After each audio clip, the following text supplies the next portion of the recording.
시시각각 당신의 피부를 갉아먹는 모낭충. 청결한 생활 습관이 유일한 예방임을 잊지 마십시오.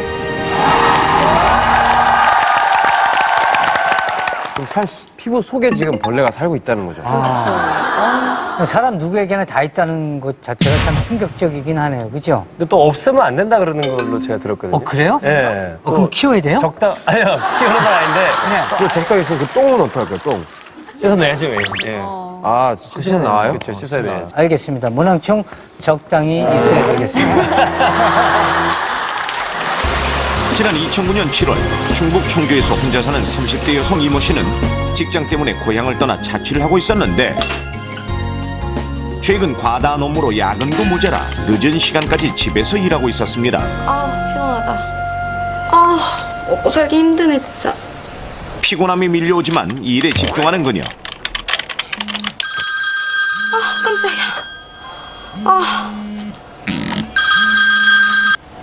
엄마.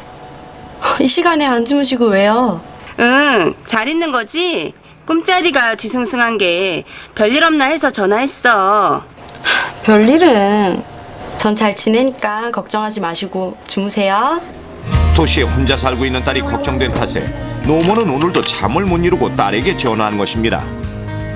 다시 일에 집중하지만 잠 앞에서는 장사가 없는 법.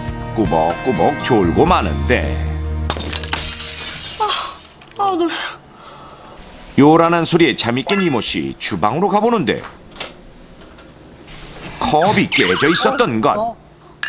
이모씨는 깨진 컵을 치우고 다시 일을 시작합니다. 잠시 후 책상에 앉은 채로 잠이 든 그녀.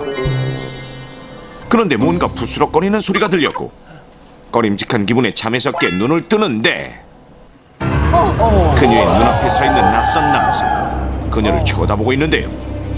결국 그녀는 성폭행의 희생양이 되고 말았습니다. 하루가 멀다 하고 TV 뉴스와 인터넷을 도배하고 있는 잔인하고 끔찍한 성범죄. 대한민국에서는 1년 365일 매일같이 1시간에 2명의 여성이 성폭행 당하고 있는데 서울 마포와 서대문 일대에서 일어난 연쇄 성폭행 사건의 용의자가 잡혔습니다. 기억하십니까? 2005년에 있었던 마포 발바리 사건.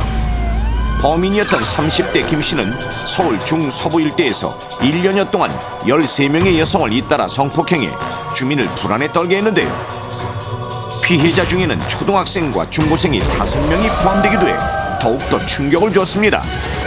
2011년에도 연쇄 성폭행은 끊이지 않았습니다.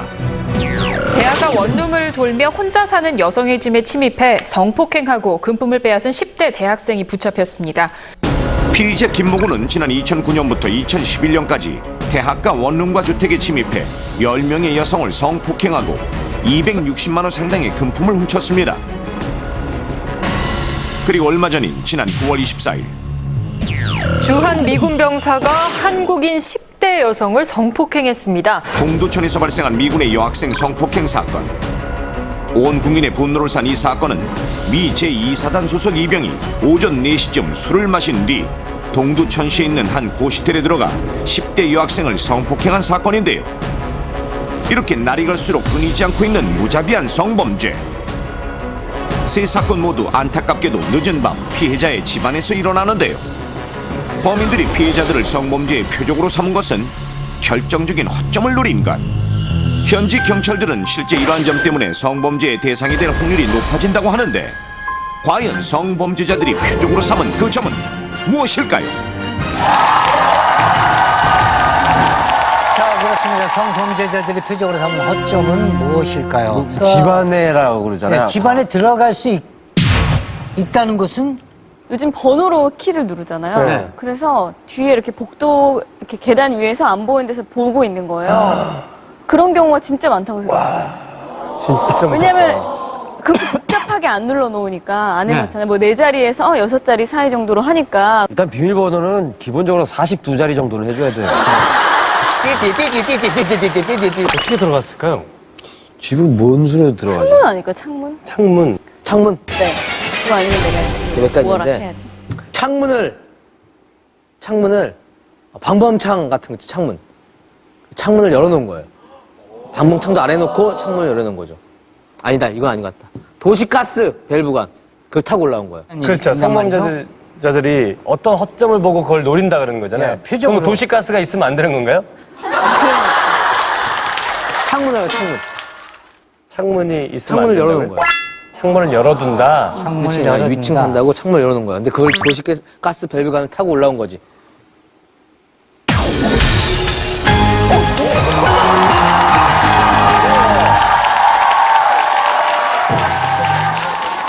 야! 자, 잠깐만요. 나 아니에요, 범인 아니에요. 나 아니야. 나 그런 사람 아니에요. 나 그런 사람 아니야. 나 아니야, 그런 사람 아니야. 야, 어떻게 한 번에 맞춰? 어떻게 한 번에 맞춰요? 아니에요, 그런 잠깐만, 사람. 내가 보기에 창문을 열려있는 곳에 도시가스 타고 올라가셨는데. 아니에요. 아니에요. 위기 탈출 넘버 원. 정답은 바로 문이 잠겨 있지 않았던 점입니다. 2005년 마포 발바리 사건. 범인은 주택가를 돌아다니며 문이 열려 있는 집을 찾았고 결국 문이 잠겨 있지 않은 집으로 침입했는데요. 누구세요? 대낮에 여자가 집에 혼자 있는지 확인한 뒤 열려져 있는 문으로 들어가거나 이웃이라며 문을 열게 해 범행을 한 것으로 드러났습니다. 범인인 김 씨가 저지른 성폭행 13건 가운데 8건이 열린 문을 통해 들어간 것. 10대 대학생 발발이 역시 열려있던 출입문과 창문을 통해 침입했습니다. 지난 9월 24일 중앙미군이 동두천시의 고시텔에 있는 여학생을 성폭행한 사건도 마찬가지입니다. 고시텔에 무단 침입한 미군은 복도를 돌아다니며 방문을 확인했는데 당시 고시원 복도에 설치된 CCTV 화면입니다.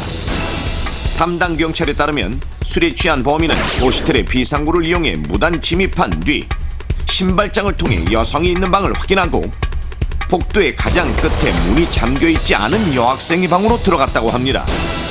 이뿐만이 아닙니다. 지난 8월 혼자 사는 여성 5명을 성폭행한 범인의 모습인데요. 새벽 시간대 건물의 창문을 떼내고 발자국과 지문을 남기지 않기 위해 수건을 들고 움직이는 모습. 창문을 들어갔고요. 열려있었겠다고 들어간 거고 기준을 잡고 들어간 건 없습니다. 또한 지난 2009년 인천에서는 20대 남성이 자신이 살고 있는 아파트 단지의 주부들을 골라 20일 만에 15명을 성폭행한 사건이 있었는데 범인은 출입문이나 창문이 열려있는 집에 들어가 혼자 있는 여성을 대상으로 성범죄를 저지른 것입니다.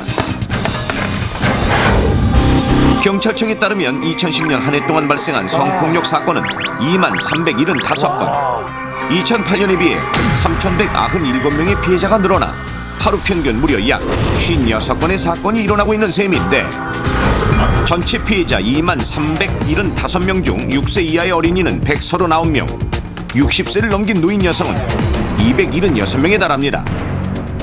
이렇게 끊임없이 발생하는 성범죄의 범죄자들을 검거하고 보면 가장 쉽게 표적으로 삼는 대상을 문이 잠겨있지 않은 집이라고 했는데 성폭력 그 사건을 보면은 피해자가 문 단속을 소홀히 해서 그 열린 문으로 침입을 해서 그 성폭력 피해를 당하는 사례가 많습니다.